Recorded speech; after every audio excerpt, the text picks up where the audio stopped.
Now there are two types of transistors, an N-type and a P-type. Let's start with an N-type.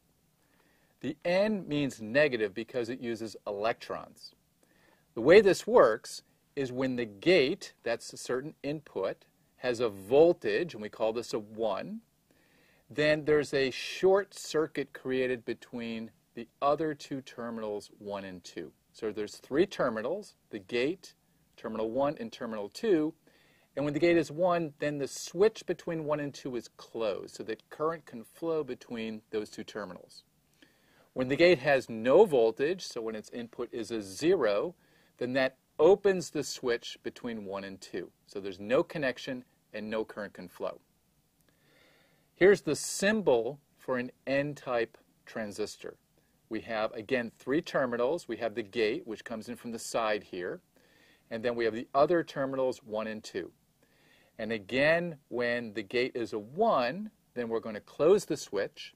And when the gate is a 0, then that opens the switch and no current can flow. Now I've shown here terminal 2 as being connected to what's called ground, or 0 volts. And in our circuits that we're going to talk about, our digital circuits, we're going to have a connection to ground in all of these circuits. Now it's going to be useful for us later on to see why we make this connection to ground for this N-type transistor. Now let's talk about the P-type transistor, where P stands for positive because it uses positively charged carriers called holes. Now here the behavior is the opposite from the N-type. When the gate has a voltage, a 1, then that's when the switch is open. We have an open circuit between 1 and 2, and no current can flow. Now when the gate has no voltage, a 0 on the input, that's when we close the switch. That's when we have a short circuit between terminals 1 and 2. Here's how we represent a P-type MOS transistor. You can see it looks like the N-type, except we put this bubble on the gate input to distinguish it from the N-type.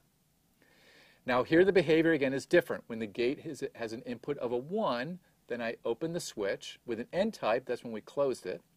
And when the gate is a 0, that's when I close the switch, whereas with an N-type, it would be open.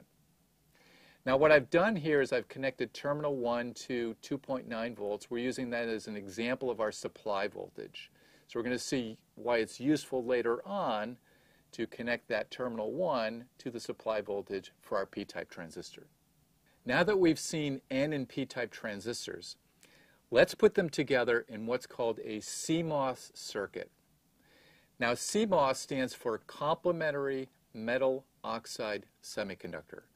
Metal oxide semiconductor because those are the three types of materials that we use to construct the circuit, and complementary because it takes advantage of the complementary properties of the N and P-type transistors.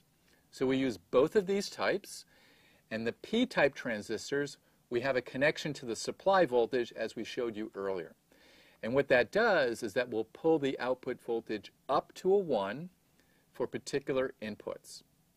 With the N-type transistors, we connect the output to ground. So we have this connection, one of the terminals is connected to ground like we saw earlier. And so this allows us to pull the output voltage down to 0 for particular values of the inputs. Now it turns out for this type of circuit, for every combination of input values, the output is either going to be connected to ground or to the voltage, but never to both.